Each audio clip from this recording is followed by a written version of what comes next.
Алло, да, здравствуйте. Патриотическая акция взяла старт в молодежном центре нефтяной столицы. Здесь дружная команда волонтеров, студенты и школьники отвечают на звонки желающих участвовать, систематизируют списки, продумывают, как будут встречать гостей. Оповещаем людей заранее о том, что 9 мая пройдет такая большая всероссийская акция «Бессмертный полк». Даем рекомендации по оформлению штандартов. Мы хотим просто сказать спасибо всем ветеранам за то, что они воевали за нас, они не сдались, хоть у врагов было и преимущество, они все равно прошли эту войну. С первых дней акция получила активную поддержку среди населения, особенно у ветеранов. Они радости не скрывают, гордятся, что молодежь изучает историю, помнит о великом сражении. Да и сами готовы всегда помочь, делятся с волонтерами самым ценным – воспоминаниями о событиях 70-летней давности. Здесь и зенитчица Белорусского фронта Фатима Яхина, и ветеран тыла Галия Валиева.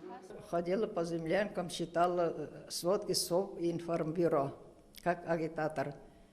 Ну, тут выбегает из землянки радистка Аня и кричит: Фатима, война кончилась.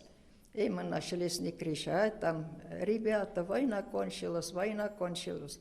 Слава Богу, вот это придумали бессмертный полк, чтобы люди не забывали, не только дети, и другие люди не забывали, за что воевали наши родители, деды, прадеды. Бессмертный полк в этом году в Альметьевске пройдет в 3-й раз. В 2016-м по улицам нефтяной столицы фотографии своих родственников-героев несли 5000 человек. В 2017-м обещают, их будет больше.